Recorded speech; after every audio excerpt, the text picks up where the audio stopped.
Mr. Estes. Thank you, Mr. Chairman, and thank you, Secretary Yellen, for joining us today. As you know, last month, the inflation came in hotter than expected for the third month in a row, which is a hit to American families by itself, but it's not just a one-time impact.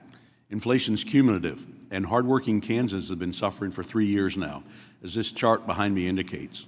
Since Joe Biden took office, inflation's up over 19%.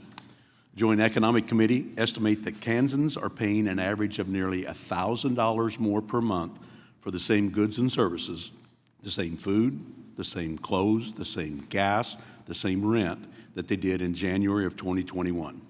And since then, in total, the average Kansan household has spent $23,600 more due to inflation.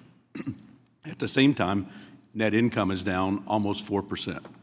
I know your boss and his administration like to point to rosier numbers, but the fact is, for everyday Americans, the chart behind me is the epitome of Bidenomics, and it's a complete failure.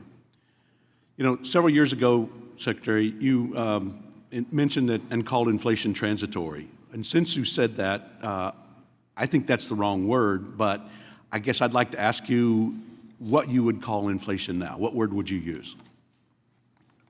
Well, inflation has come down considerably, and the consensus of thinking among economists is that it was largely due to supply shocks that are mitigating, and our inflation has been quite similar to that in other advanced countries around the world, which suggests it was due to supply shocks connected with the pandemic. I think you'll have a difference of opinion in economists. I mean, we even had Democrat and Republican economists in 2021 talking about the extra spending that was proposed by the administration that was actually going to result in this inflation, and actually that's what we've seen.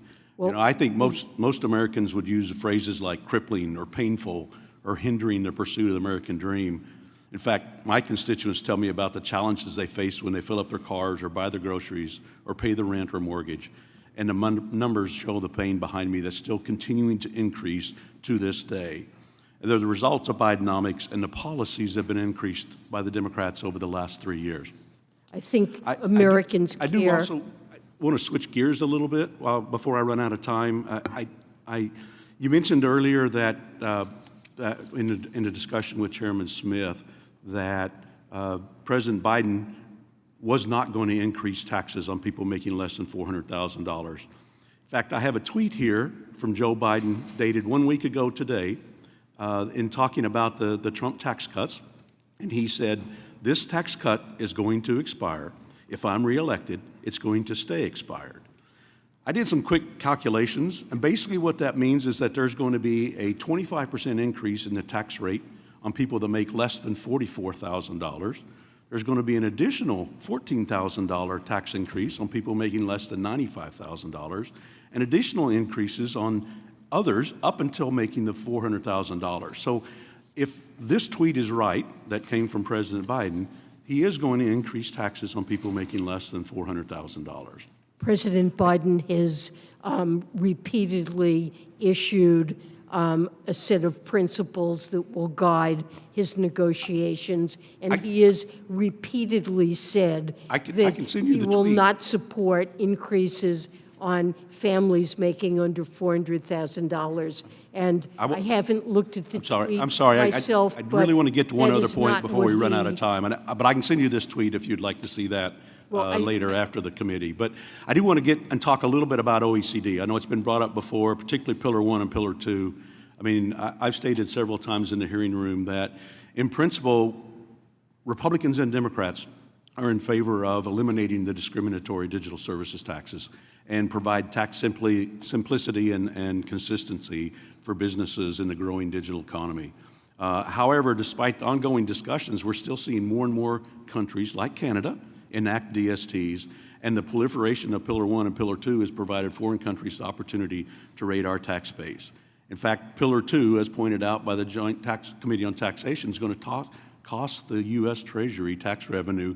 Pillar 2 itself, as pointed out by my colleague, Representative Ferguson, that is $120 billion. And earlier this year, JCT report on Pillar 1 note that the plurality of in-scope countries would be from the U.S., and likely that the U.S. Treasury would forego between $100 million and $4.4 billion per year in tax receipts.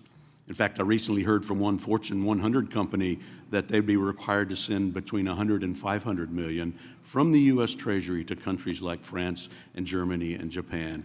I think these policies that have been negotiated with OECD are dangerous for our U.S. tax base. We're already struggling to collect enough revenue, and I think we need to change course. I'm sorry I'm out of time. I'd like to talk more about this with you, but I'll yield back, Chairman.